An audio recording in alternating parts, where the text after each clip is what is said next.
Hello everyone, welcome to my stitching class. आज हम आपको रेडीमेड स्टाइल डिजाइनर कुर्ती और पैंट का सेट बनाना बताएंगे। हमारे पास जो कपड़ा है उसमें कुर्ती का कपड़ा 2 मीटर है और पैंट का कपड़ा 2.5 मीटर है। सबसे पहले हम पैंट बनाएंगे और पैंट के बचे हुए कपड़े से कुर्ती में डिजाइन डालेंगे। पैंट में हम पॉकेट लगाना भी सिखाएंगे और वेस्ट पे इलास्टिक लगाना भी बताएंगे, बिल्कुल रेडीमेड स्टाइल। साथ ही हम कुर्ती में पैंट के बचे हुए कपड़े के साथ और उसमें जिगजैग लेस लगा के डिजाइन बनाना बताएंगे। इस सिंपल सी जिगजैग लेस को लगाने का एक यूनिक तरीका बता रही हूँ, जिससे आपकी ये simple less unique style less नजर आएगी। देखिए, बिल्कुल इस तरह ये नए स्टाइल की लेस लगेगी। लेस के साथ साथ मैं आपको इसमें कुछ बटन लगाना भी बताऊंगी। बटन आप अपनी पसंद के हिसाब से ले सकते हैं। इस तरह हम इन सब सामान के साथ एक अच्छी डिजाइनर ड्रेस बनाने वाले हैं। तो चलिए वीडियो को शुरू करते हैं। सबसे पहले हम पैंट सिलेंगे। मैंने पैंट का वीडियो पहले ही अपलोड कर दिया है, आपको मैं उसका लिंक डिस्क्रिप्शन में दे दूंगी। दोनों चीजें एक साथ बताने पे वीडियो ज्यादा लंबी हो जाती है, इसीलिए मैंने इसको 2 पार्ट में बताया है। तो चलिए अब हम कुर्ती बनाना शुरू करते हैं। सबसे पहले हम इस 2 मीटर कपड़े को खोल के देखते हैं और उल्टा फोल्ड करते हैं। कभी भी कपड़े को आप जब रखें तो ध्यान रखें, इसको हमेशा उल्टा फोल्ड करें। चौक के निशान उल्टी तरफ ही लगाने चाहिए और साथ ही फोल्ड करते समय ध्यान रखें, ये जो किनारे वाला पीस होता है ये लंबाई होती है, तो हमें अपने कपड़े की लंबाई इस लंबाई में ही लेनी चाहिए। और ये जो चौड़ाई है ये अर्ज है, इस अर्ज को हम फोल्ड कर लेते हैं। इस तरह फोल्ड करके हम इस कपड़े को पूरी तरह से सेट कर लेंगे। हम इस कपड़े को 4 फोल्ड में बिछा लेते हैं। सही तरीके से कपड़ा बिछाने के बाद उसमें थोड़ा सा कपड़ा छोड़ते हुए सीधी लाइन लगा के उसे कट कर देते हैं। इससे हमारा कपड़ा एक साथ हो जाता है। चलिए अब हम अपना ड्राफ्ट बनाना शुरू करते हैं। वैसे तो हमें 4 फोल्ड में ही ऊपर वाले पार्ट के लिए निशान लगाने होते हैं, लेकिन क्योंकि हमारे पास कपड़ा कम है, 2 मीटर कपड़े में हम लंबी कुर्ती नहीं बना पाएंगे, इसलिए हमने अपर पार्ट को 4 फोल्ड की जगह 2 फोल्ड में ही रख लिया है। अब हमने 2 फोल्ड कपड़ा रखते हुए इसमें ऊपर से आधा इंच का मार्जिन छोड़ते हुए योक पार्ट के लिए निशान लगा लिया है। हमारे पास योक पार्ट के लिए जो मेजरमेंट है वो 14 इंच है, इसलिए हमने आधा इंच ऊपर और आधा इंच नीचे की तरफ मार्जिन लेते हुए टोटल 15 इंच पे एक निशान लगा लिया है और इस पीस को काट के अलग कर लिया है। इसमें हम योक पार्ट बनाएंगे और साथ ही हम ये जो कपड़ा बचा है इसे अब डबल करके चेक कर लेते हैं कि इस तरह अब हमें लंबाई कितनी मिल जाएगी। देखिए, हमने इसको 4 फोल्ड करके बिछा लिया है। ये 2 पीस हैं और नीचे वाले भी 2 पीस हैं, दोनों अंदर सीधे हैं, ऊपर से हमने उल्टा करके फोल्ड किया हुआ है। और देखिए, इस तरह नापने पे हमें लंबाई मिल रही है 31 इंच। ये लंबाई हमें अच्छी मिल जाएगी क्योंकि इसके बाद हम ऊपर जो योक लगाएंगे वो 14 इंच की है, तो इस तरह हमें लगभग 45 इंच की लंबाई मिल जाएगी। अगर हम 4 फोल्ड में ही पूरा निकालते तो लंबाई बहुत कम पड़ जाती, लेकिन इस तरह हमारे कपड़े की लंबाई अच्छी हो जाएगी। अब ये जो नीचे फोल्ड साइड है उसको भी हम काट के अलग कर लेते हैं। और देखिए, अब हमने ये योक पार्ट को रख लिया है। इस तरह सिंगल कपड़े में 4 फोल्ड करके हम योक पार्ट को पूरा नहीं निकाल पाएंगे, इसकी चौड़ाई हमें बढ़ानी है, तो उसके लिए हम पैंट वाले कपड़े को इस्तेमाल करेंगे। इससे हम एक डिजाइन बनाएंगे जिससे हमारे योक पार्ट के लिए पूरा कपड़ा भी मिल जाएगा और फ्रंट में एक अच्छा डिजाइन भी बन जाएगा। पैंट के बचे हुए कपड़े को फोल्ड करके रखा हुआ है और हम इस तरह योक पार्ट के नीचे उसे चेक कर लेते हैं। यहाँ हमें तीरे का आधा जितना चाहिए, उससे कम उस कपड़े को लेना है।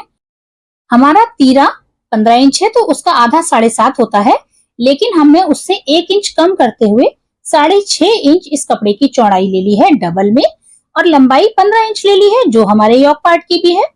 देखिए, इस तरह अब इस कपड़े को इस योक पार्ट के कपड़े के साथ जोड़ लेंगे और इसको सेंटर में रखेंगे। इससे हम उसे फ्रंट के बीच में रखते हुए डिजाइन बनाएंगे। अब इसको जोड़ते समय हम यहाँ पे लेस का इस्तेमाल करेंगे और लेस लगाने का तरीका कुछ अलग बताने वाली हूँ। देखिए, सबसे पहले हम इस पार्ट पे थोड़ा सा मार्जिन छोड़ते हुए सीधे ही जिगजैग वाली लेस को सिल लेंगे।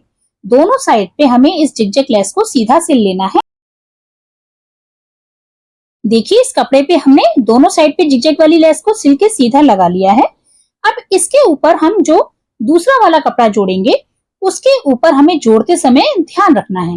देखिए, इस तरह दोनों साइडों को मिलाएंगे और अब हम जो सिलाई लगाएंगे वो हम इस लेस वाली सिलाई के ऊपर लगाएंगे। ये जो हमने लेस लगाई थी इसके सेंटर में हमने सिलाई चलाई है और इस सिलाई के ऊपर ही हमें उल्टी तरफ से सिलाई चलानी है और दोनों पीस को जोड़ना है।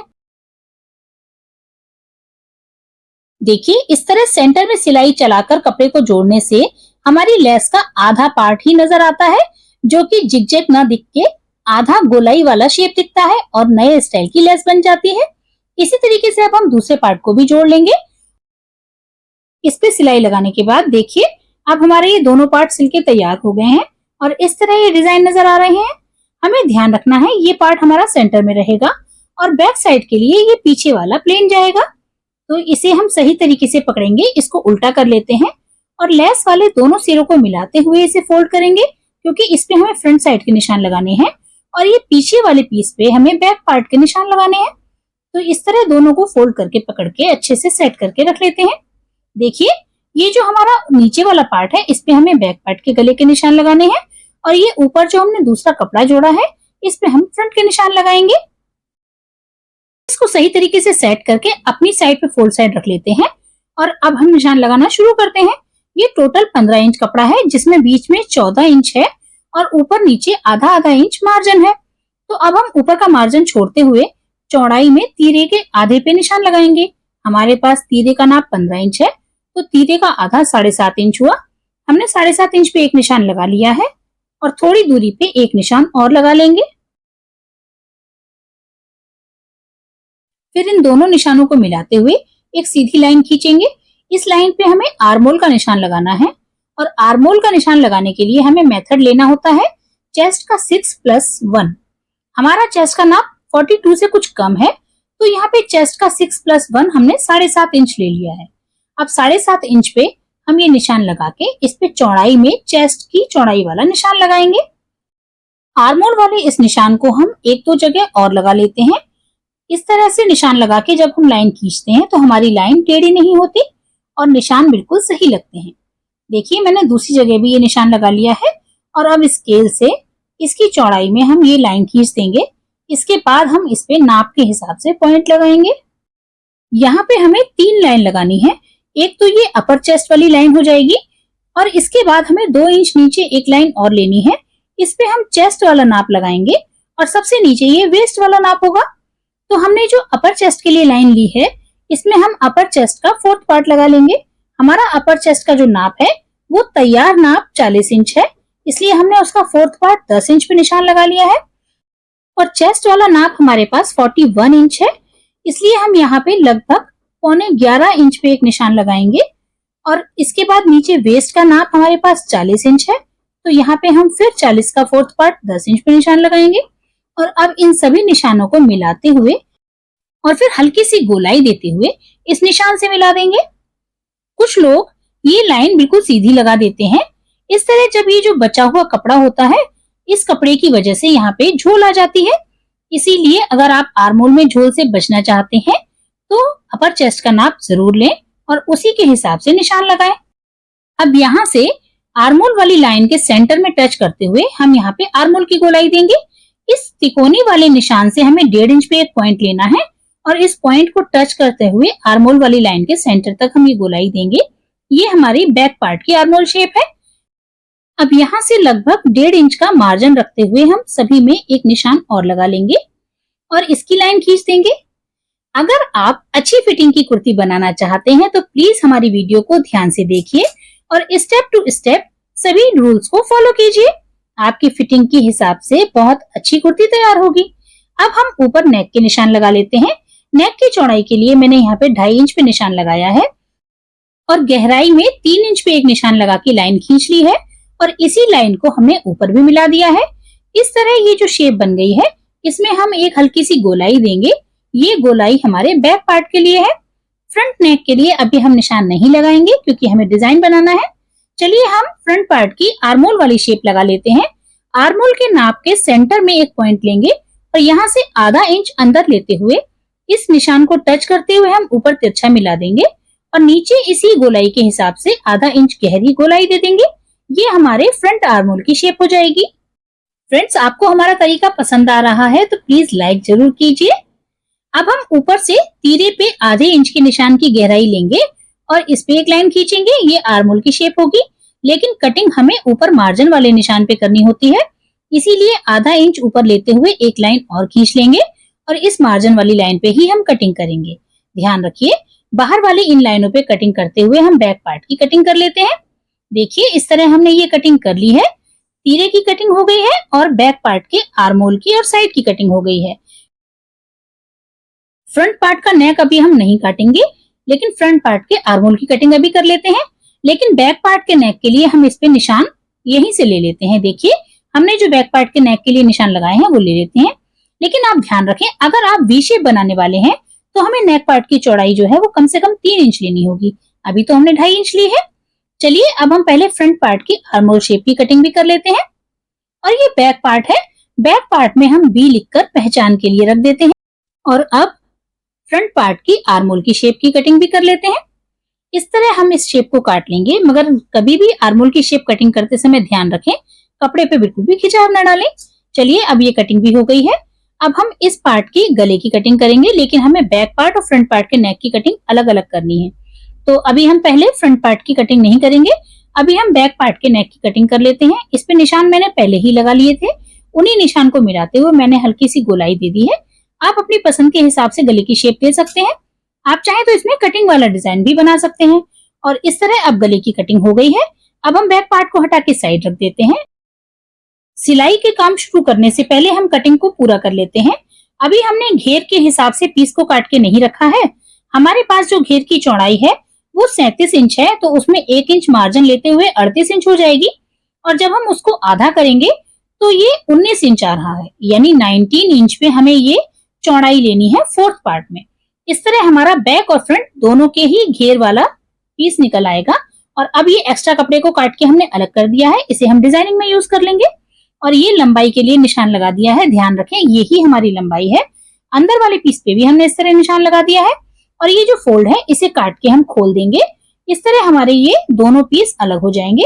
अब इन्हें उठा के हम साइड करके रख देते हैं और सिलाई शुरू करते हैं। सबसे पहले हम फ्रंट नेक बनाएंगे, तो इसके लिए जो पार्ट है इसका सेंटर पॉइंट ले लेंगे। इसमें हमने छोटा सा कट लगा के नोचिस लगा दिया है। अब हम फ्रंट नेक बनाएंगे। इसके लिए हम पहले बुकरम पे कटिंग करते हैं। बुकरम के पीस को हमने फोल्ड करके रख लिया है और हमने इस पे गले की चौड़ाई 3 इंच ली है, क्योंकि हम थोड़ा सा वी शेप वाला गला बना रहे हैं। इसमें हमें चौड़ाई थोड़ी ज्यादा लेनी होती है, तो हमने यहाँ पे गले की चौड़ाई 3 इंच ले ली है और इसकी गहराई हमने 7 इंच ली है, क्योंकि आधा इंच तो ऊपर चला जाएगा सिलाई मार्जिन में और ऊपर से ये नीचे वी शेप है, इसलिए इसमें थोड़ा सा आधा इंच हमने बढ़ा के लिया है। अब ऊपर से 4 इंच तक हमने सीधा निशान लगाया है और फिर उसे तिरछा मिला दिया है और साथ ही 1 इंच बढ़ाते हुए हमने पूरे में ये शेप एक सी लगा ली है। अब इन दोनों ही निशानों पे हम कटिंग कर लेंगे और इस बुकरम की कटिंग को हम एक कपड़े पे रखकर चिपका लेंगे और इसके बाहर मार्जिन रखते हुए इसको कटिंग करके निकाल लेंगे और इस मार्जिन को फोल्ड करते हुए फिनिशिंग दे देंगे। अब हमने ये फ्रंट पार्ट को बिछा लिया है और इसके सेंटर पॉइंट से इस नेक वाले पीस का सेंटर मिलाते हुए रखेंगे और बीच में भी ध्यान रखें इसका सेंटर पॉइंट हमारे फ्रंट पार्ट के सेंटर में ही आए। इस तरह सही तरीके से सेंटर सेट करने के बाद इसके बीच में हम बुकरम तक एक सीधी सिलाई चला देंगे। इससे ये पार्ट मिला हुआ रहेगा। उसके बाद हम गले की शेप में सिलाई लगाएंगे और ध्यान रखें बुकरम के ऊपर सिलाई नहीं चलनी चाहिए। सही तरीके से सिलाई चलाने के बाद बुकरम के पास से सही मार्जिन रखते हुए हम पूरे गले की कटिंग कर लेंगे और फिर जो ये कॉर्नर है इन पे हम कट्स लगा देंगे और इस तरह अच्छे से कट्स लगाने के बाद इस एक्स्ट्रा कपड़े को अंदर की साइड पे फोल्ड करते हुए गले की फिनिशिंग देंगे। आप चाहें तो इस पे सिलाई लगाएं या आप चाहें तो बैक पार्ट में तुरपाई कर सकते हैं। अब हमारा फ्रंट पार्ट बनके तैयार हो गया है। अब हम इसे घेर के साथ जोड़ेंगे। देखिए, हमने जो घेर का पार्ट काट के रखा था उसमें पहले ही सेंटर पॉइंट पे नोचिस लगा दिया था और इसी तरीके से हमने फ्रंट पार्ट में योक में भी सेंटर पॉइंट के लिए नोचिस लगा दिया है। अब इन दोनों ही सेंटर पॉइंट को मिलाते हुए इन दोनों पीस को जोड़ना है। अब आप इसमें प्लीट्स डालें या चुन्नट डालें, वो आपकी मर्जी है। मैं यहाँ पे 1 इंच की प्लीट्स डालने वाली हूँ और इस तरह दोनों को मिलाते हुए अच्छे से जोड़ लेंगे। देखिए, मैंने इस तरह से प्लीट्स डालते हुए योक के साथ इस पार्ट को सिल लिया है और जब इसे हम सीधा करते हैं तो चलिए इसे सीधा करके देखते हैं ये कैसा लग रहा है। देखिए कितना अच्छा लग रहा है।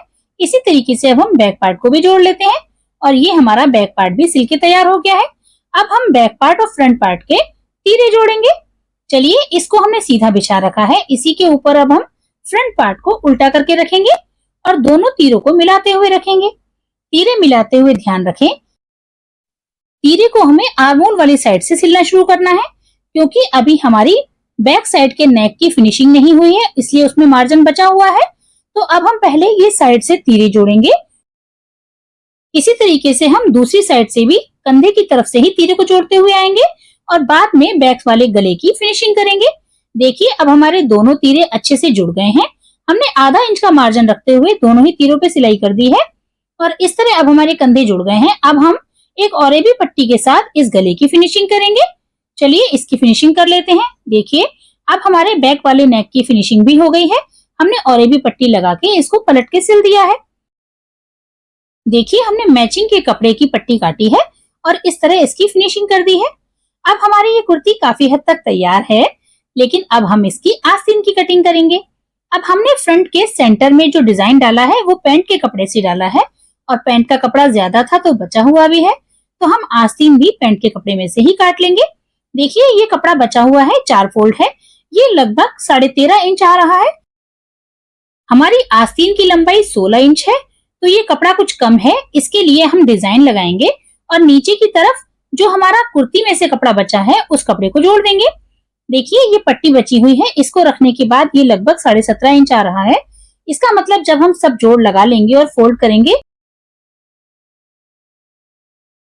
तो हमारे पास जो लंबाई बचेगी वो हमारी सही लंबाई 16 इंच ही बचेगी। तो चलिए अब हम ऊपर से 3.5 इंच नीचे लेते हुए इसमें आर्मोल की शेप लगा लेते हैं। आर्मोल की शेप लगाना तो मैं आपको पहले भी बता चुकी हूँ, जैसा कि वीडियो में दिख रहा है इसी तरीके से देखते हुए आप इसकी शेप लगा लीजिए और इसके सेंटर में आधे इंच की गहराई देते हुए फ्रंट की शेप लगा लीजिए। अब नीचे हम बॉटम का हाफ लगाएंगे। बॉटम का नाप हमारे पास 12 इंच है, तो हमने यहाँ पे 6 इंच पे एक निशान लगा लिया है, साथ में हमने उसमें 1.5 इंच का मार्जिन भी लिया है और इस तरह मार्जिन की लाइन पे ही हम ऊपर से मिलाते हुए एक लाइन खींच लेंगे। अब इस लाइन के सेंटर में आधा इंच अंदर लेते हुए थोड़ी सी गोलाई दे देते हैं। इस तरह हमारी आस्तीन की फिटिंग बहुत अच्छी आती है। आर्मोल की शेप के लिए अगर आपके मन में कोई भी दुविधा हो तो आप कुर्ती वाले आर्मोल की शेप को पकड़िए और इस तरह आस्तीन वाले आर्मोल के साथ मैच कर लीजिए। देखिए हमारी ये शेप बराबर आ रही है, तो हमारी आस्तीन छोटी या बड़ी नहीं होगी। अगर आपको कोई डाउट है तो यहीं पे क्लियर हो जाएगा। अब देखिए हमने आस्तीन की कटिंग कर ली है, बाहर वाली आर्मोल की शेप काटी है और नीचे से जो एक्स्ट्रा कपड़ा है उसे काट के अलग कर दिया। अब हमारी आस्तीन कट गई है, इसका सेंटर पॉइंट ले लेते हैं, एक छोटा सा नोचिस लगा देते हैं और दोनों पार्ट को खोल के अब एक साइड में हम फ्रंट पार्ट की गोलाई देंगे। यहाँ पे थोड़ा सा जुड़ा हुआ रह गया था, उसे मैंने अलग कर दिया है। देखिए इस तरह खोल के बिछा लिया है, दोनों ही आस्तीन अंदर सीधी है। एक साइड पे हमें फ्रंट आर्मोल की शेप की कटिंग करनी है। ये कटिंग अच्छे तरह से कर लेते हैं और इस कटिंग वाली साइड पे हमें फ्रंट की पहचान के लिए F लिखना है या आप कोई और निशान बना सकते हैं। इस तरह हमारी आस्तीन की कटिंग पूरी हो गई है। अब इसकी लंबाई को बढ़ाने के लिए हमें ये पार्ट जोड़ना है, मगर इस जोड़ को भी हमें डिजाइनर बनाना है, तो यहाँ पे भी हम लेस लगा के वैसे ही जोड़ेंगे जैसे हमने फ्रंट वाले पैच को जोड़ा था। देखिए हमारी आस्तीन अच्छे से तैयार हो गई है और हमने इसे आर्मोल के साथ सिल लिया है। आस्तीन जोड़ना और साइड की फिटिंग करना मैं पहले भी कई बार आपको बता चुकी हूँ, इसीलिए मैंने यहाँ आपको डायरेक्ट सिल के दिखा दिया है, क्योंकि वीडियो हमारी बहुत लंबी हो रही है। अब देखिए अब नीचे के जो साइड वाले चाक हैं उन्हें फोल्ड कर लेते हैं और इस तरीके से हमने कपड़े को फोल्ड करते हुए साइड वाले चाक और नीचे वाले मार्जिन को भी फोल्ड कर लिया है और सही तरीके से सिलाई लगा ली है। आप चाहें तो यहाँ पे भी लेस या पाइपिंग लगा सकते हैं और डिजाइनर कुर्ती को और ज्यादा डिजाइन कर सकते हैं, मगर कोई भी चीज ज्यादा अच्छी नहीं लगती है, इसीलिए मैंने ऊपर के पार्ट में डिजाइन दिया है, नीचे सिंपल रखा है। देखिए अब हमारी कुर्ती बनके तैयार हो गई है। आपको हमारा तरीका पसंद आया हो तो प्लीज लाइक करें, वीडियो को शेयर करें और आपके मन में कोई सवाल हो तो प्लीज हमें कमेंट बॉक्स में जरूर लिखें। कुर्ती के सेंटर में 3 बटन लगा के इसके डिजाइन को पूरा कर लीजिए। आपने हमारे चैनल को अभी तक सब्सक्राइब नहीं किया है तो जल्दी से सब्सक्राइब कर लीजिए आने वाली सभी वीडियो देखने के लिए। मिलते हैं अगली वीडियो में। Thanks for watching.